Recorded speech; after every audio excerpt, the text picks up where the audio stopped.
Welcome to one more great interview of Dojo Live, connecting experts like you, just like you. And well, for today's interview, we're going to have the presence of Stuart Greif. He is the practice leader for travel and hospitality for Amperity. It's a pleasure to have you here, and it's an honor, Stuart. So thank you. Thank you. It's great to be here again, Carlos. Really. Absolutely. Absolutely. And also joining me from from LA is my fellow teammate, Tulio Siragusa. Hi, Tulio. It's an honor to have you here again. Hey, good afternoon. Excited to be here. Looking forward to this topic. It's fun. Absolutely. I think it is. Definitely with you. Okay. Stuart, let's start off by you. Let's start. Can you share with our audience just a little intro? What your role is at Amperity, and in general, tell us a little bit about you. Let's start with that, and then we'll move on to your company, and then to the chosen topic of today. Absolutely. So, Stuart Greif, I lead the travel and hospitality practice at Amperity. Previously, I started my career a little bit in technology with Anderson Consulting, which became Accenture. And after business school, I worked for a large global company where I had executive roles, including J.D. Power and Associates. I led strategy, biz dev, M&A globally, as well as product development, and then led 9 industries, including my passion, travel and hospitality, for many years. After J.D. Power, I advised in Silicon Valley, kind of at the intersection of customer experience, tech, and travel and hospitality, and then hired as Microsoft Senior Executive for Travel and Hospitality. And we'll get into a little bit of Amperity's background. There's a direct connection from how I went from Microsoft to this great gig here at Amperity. Thank you so much, Stuart. Now, can you tell us a little bit about Amperity? I know, well, based on the information that I have, it's essentially a disruptive customer data platform backed by early big investors like in companies such as Facebook, Amazon, LinkedIn, ExactTarget, Salesforce. So tell us a little bit about Amperity. What is it, and how it serves the market? Yeah, Amperity is the most disruptive, what's been termed customer data platform, and we'll delve into that a little bit. When I first heard the term CDP, I thought it was something my doctor could write me a prescription for, but apparently it's a thing now. And when I was at Microsoft, I came across this company that our CEO Satya Nadella had identified in the market, because what they were doing, especially for travel companies, but also broader consumer, retail, and other companies with large consumer bases, is they had solved these intractable problems that were plaguing marketing and loyalty and customer experience for years around how do you get at all your customer data, how do you unify that, and how do you action on it with speed. And these guys were killing it in the market, and so they put them in touch with me, and I watched customer after customer, airlines, hotels, retailers, reap these like incredible, you can't believe, breakthrough stepwise improvements in business outcomes and financial. And so I think a good parallel, I think about the travel industry, right? Like, we're an industry that has been driven by innovation. You go back to the car, you know, horses at first were scared by cars and people wanted cars off the road, right? And then airplanes were too heavy, they could never fly. And then who's going to want to rent out my room or ride in the back seat of my car like Airbnb and Uber? So, you know, I think about these stepwise innovations, and we're at this point where past approaches have failed and everybody else is trying to automate them as opposed to innovate. And so Amperity was this unique company that was really innovating around customer data and enabling companies to use it in ways that we had promised as an industry that we should be able to do, but really technically couldn't solve the problems until very recently. Thank you so much, Stuart, again. Okay, so I would like to move on to today's chosen topic, which is disruptive customer data breakthrough. How customer data platforms are the next marketing and customer experience competitive advantage. So first question is, why did you choose this particular topic? Can you elaborate a little bit on that, please? Yeah, you know, everybody talks about personalization, so much so when you say personalization, people glaze over. And if you think about it, you know, whether it's, let's say nowadays there's technologies where you can personalize an app or personalize a website, or personalize an email, all that investment in that technology and the people and the processes doing that is only as good as your ability to have unified customer data underneath it and action on it. I'll give you 3 good examples that'll help your audience really understand from a customer standpoint what that means and what the impact is. So a major airline, everybody would know, sent me an email and it said, hey, Stuart, great deals for you. New York City to Buenos Aires, only X dollars, right? I'm like, that's great. But I live in San Francisco. Okay. And by the way, classic. They have my home address. They know I fly out of San Francisco and back to it, right? That's one example. Another, hey, sign up for our corporate card or our credit card rather. By the way, I already have your credit card and you know that. And then the third example real quick is I log into a website of a travel provider. Hey, 20% off, join our 50+ affinity program. I'm 50, yeah, I'm not close. I know I lived hard in my 20s, you know, but I don't think I look 50 yet either. So these are disconnects that really stand in the way of personalization, which leads to higher revenue and actually distances customers and makes brands lose customers over time. I think it's okay. Thank you again, Stuart. Tulio, I'd like to pass on the mic to you, please. I know you have assembled a series of great questions that are very relevant. So why don't you go ahead and take the mic, please? Thanks. Hey, Stuart, I'm actually curious, who are your customers? Who are you serving with this platform?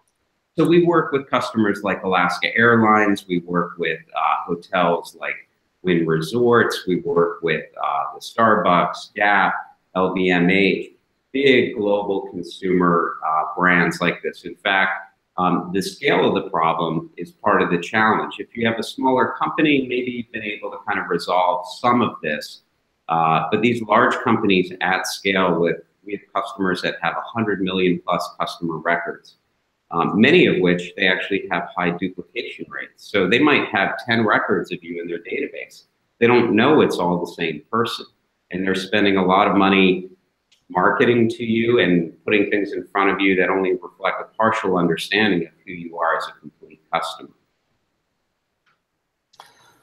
So let's talk a little bit about what are some of the competitors doing today, and how do you differentiate yourself? What's unique about Amperity? Well, a lot of companies are trying to provide better customer data and make better connections, improve the customer experience through all that.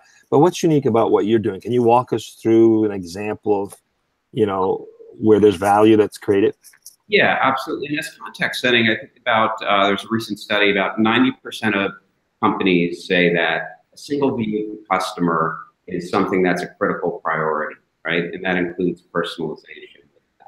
But only 6% have been able to achieve it. And you have to ask yourself why, right? Why is it that only 6% have achieved it? It's because the legacy approaches, there are legacy systems like MDMs. CRMs are great, but were never designed to be kind of a unification of customer data.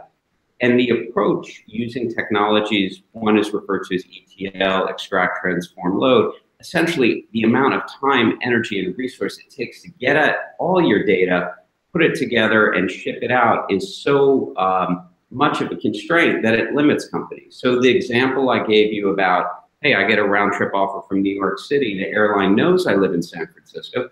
They've got tons of smart people there, right? They're all working really hard.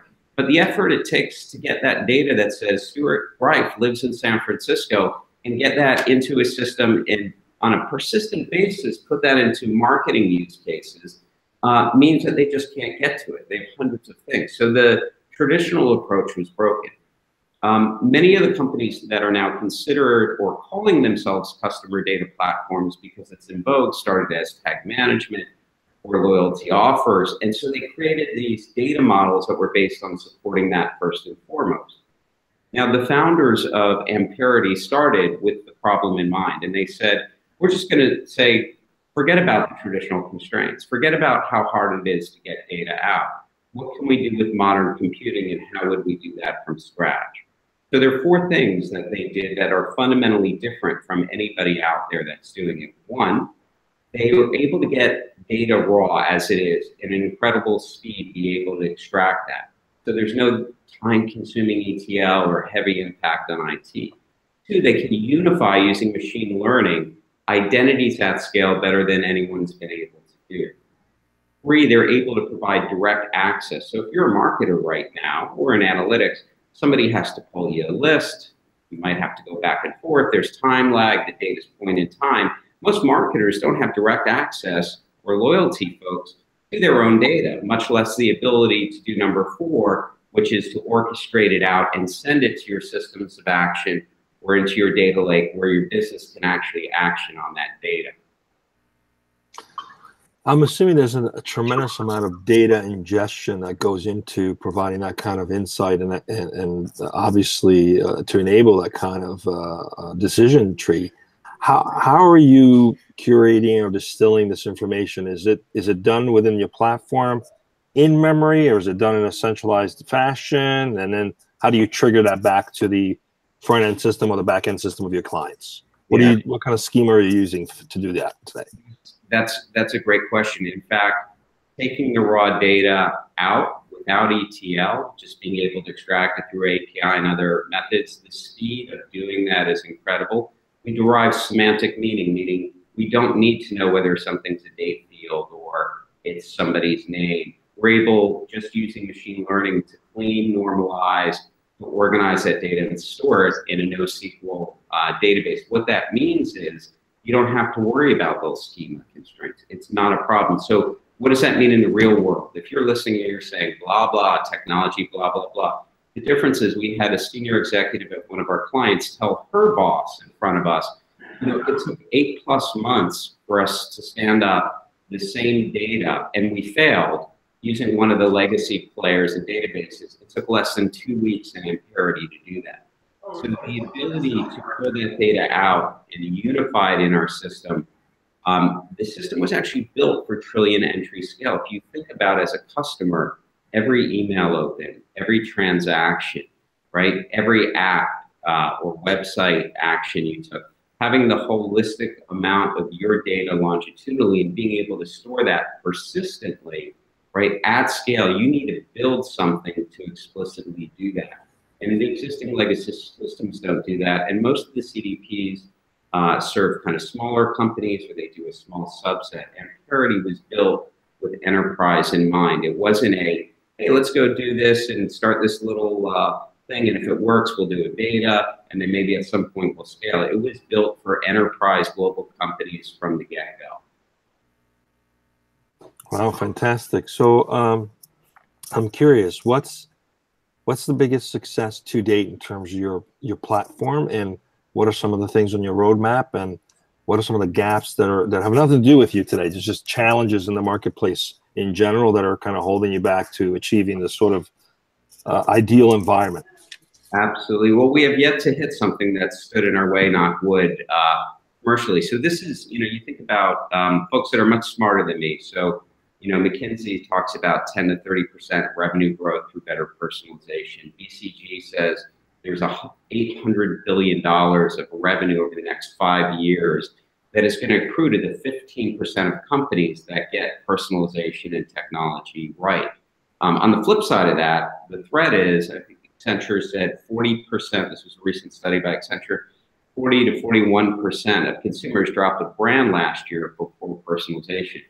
And when you talk about those numbers in the abstract, it doesn't make sense. But what we've seen is our clients are actually realizing numbers that are stepwise improvements in revenue, in lower costs, in speed and time to market. So for example, at the same time lowering customer acquisition costs for social advertising on Facebook, increasing conversion rates by 91%. Why? Because you have a gold mine in your own customer data that if you can put that together at scale and provide lookalike models through systems called DMPs and take the PII out, you can get much tighter on the folks that you're actually targeting. In email, we have a client that actually increased their email volume by 80%. So you would expect revenue to go down. If you're going to be sending more emails, revenue per email is probably going to go down. It actually went up by close to 20%.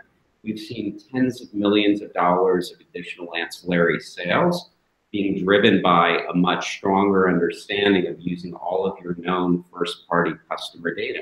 Most companies just can't get at it and put it together. And when I was at Microsoft, I was astonished by the results, thinking like, hey, maybe these guys got the one or two companies that were a little bit different out there. And I've seen company after company in sector after sector, whether it's airline, whether it's hospitality and gaming, whether it's restaurants, which we also work with, whether it's retail, luxury, economy, it doesn't matter. This is a disruption of the fundamental approach to customer data, right? This is not incremental automation like most are doing. This is innovation. One of the biggest challenges I just think is, a lot of people are now throwing the CDP term around, a customer data platform. Or yeah, we do unification of customer profiles, but they're using a small subset of data. So much like when every company was a data analytic company and then everybody's doing artificial intelligence, everybody is now claiming, including legacy players, that hey, we're a CDP. And the reality is we know when we see the performance in the market and we see the outcomes and we see what we are doing differently from the other CDPs out there, we know why these global leading brands continue to sign up and expand scope with us. Is the platform usable for below the line and above the line currently? Can you walk us through the differentiation between the two? Who stands to benefit the most? Is it the persona-based, new acquisition strategy, or is it more the in-base customer experience and loyalty and stickiness that you're trying to create? Yeah, great question. It's actually across the board. So when it comes to acquisition, I use that example of 91% increase in Facebook conversions while lowering customer acquisition costs by 27%. With email personalization, the example in terms of retention or upsell of being able to do that. I gave the example earlier about getting an offer for a credit card, right? When I already had the card, you can imagine if you booked a hotel room, instead of sending me an offer about booking, maybe look at the fact that I always eat at your steakhouse, let's say if I'm staying at your hotel, and look at reservation data and be able to serve me up an offer, or even reserve the restaurant if I like that evening. Those things that were impossible to do at scale before, right, are now possible where you have customer bases of 100 million plus. So the ability to actually connect the data and suppress, as importantly. Another great example is we see amongst our customers, hey, this person is really responding to us by email, but they've never responded by direct mail. So stop throwing money out on the folks that aren't responding in the channel and engage with them in the one they are, or multiple email addresses. So yeah, if somebody books something with a given email address, you need to be able to use that same email address. But if you're looking at response into marketing, so marketing and loyalty are primary beneficiaries, but so too is technology and data analytics, right? So you get this ability in data analytics to have direct access and connect all the dots on your data. IT, instead of spending your time, having to do data governance and everybody spending all this time taking data out, cleaning it up, stitching it together, sending lists out and going back and forth, you're actually freed. So one of the great things that we love with our clients is they're happier because they're spending 70 or 80% of the time on insight and things that drive the business forward instead of 80% of their time on non-value added essential activities, doing heavy lifting because they're still doing legacy approaches and using legacy systems. So to that front, how is this impacting the team structures? Are companies needing less analysts? Is most of it becoming automated as a result of using this platform? The nice thing is this is not like, there are direct cost savings and lower operating costs for sure, but heads aren't rolling from this. The reality is all of these companies have so many things they need to get to in technology and data analytics. If you could do more for less and free up that bandwidth to get to the 20 to 100 other things that are priorities that the business can't get to, and there is no lack of them, both to be competitive as well as to upgrade other legacy systems. So that's been the wonderful thing about this, is it's really been in many ways while understandably for data analytic and technology people at first, a little bit concerned, wait, isn't that my job? Or what am I going to do if that isn't there? Believe me, there are plenty of things that these companies haven't been able to do. And this is like a force multiplier. One of the nice things too is that you also have the opportunity to be much more engaged with your customers. When you can better personalize, when you can better understand them, it creates a tighter connection in both directions.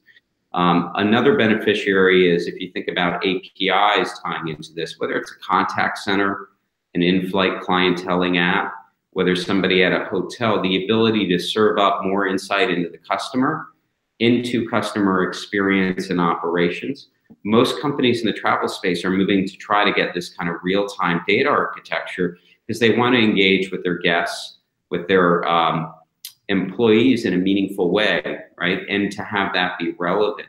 Well, you can't do that unless you have the data, and you can't do that unless you can have the data at scale together. And if you have 10 records on yourself in their system, and they're not sure which one is you, or they only have the most recent data because they didn't know you moved address or you used a different email, or maybe you booked through an OTA, right? We've actually had some good success tying OTA customers to previous customers that stayed with brands. Not 100%, but significant enough to be meaningful in expanding the marketable audience for many suppliers in the travel industry.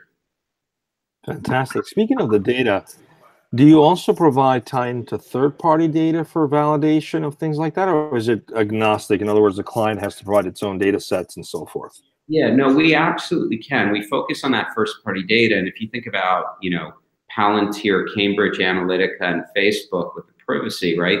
The anonymous data world is a bit dirtier, a bit grayer. That value of your own known customer data is just shot up overnight. If you think about GDPR and the requirements and opt-in and opt-out and how that's going to affect kind of the DMP world and the anonymous world, that's also another constraint. So your own data that you have on your best customers and all your customers, which you own, you're not dependent on Facebook in order to do that, or agencies, you have that ability then to go into that data and really mine the gold that's there. So for us, we look at that, but we can also append and do whether it's Axiom or third-party data for different uses because we know clients want to do that. So it's something that the flexibility is there as kind of an add-on. And when it comes to the anonymous world, we pass our known customer data through the DMPs, through tools like LiveRamp that take the PII out and provide better match rates to the anonymous world. What would you consider like a really strategic partnerships in terms of enabling your growth? I know I get the enterprise direct client. Are there OEM players that could potentially license this that would add value to what they're offering? And is that a play for you guys? Yeah, we've got a great relationship and partnership with Microsoft already.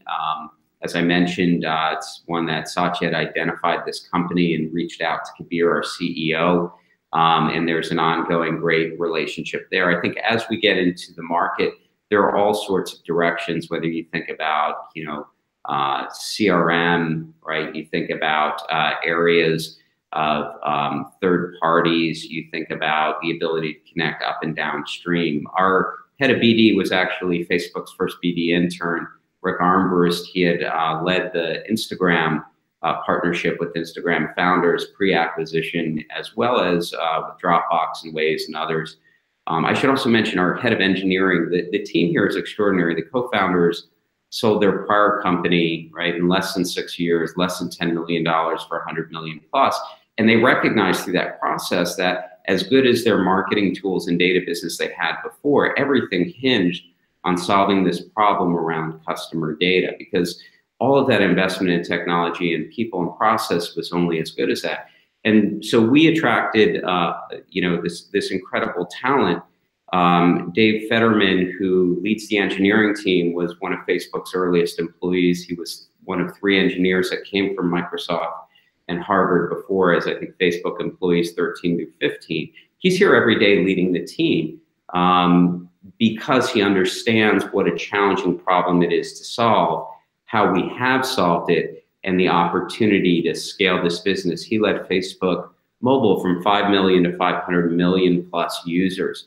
So everything about this company, its founding, its team, its investors, is enterprise grade and global world-class talent. Congratulations. I was going to ask about your culture a little bit. Sounds like you've got some of the best working for you. And the company's headquartered in Seattle, right? So yeah, it's a pretty strong bed for machine learning and AI.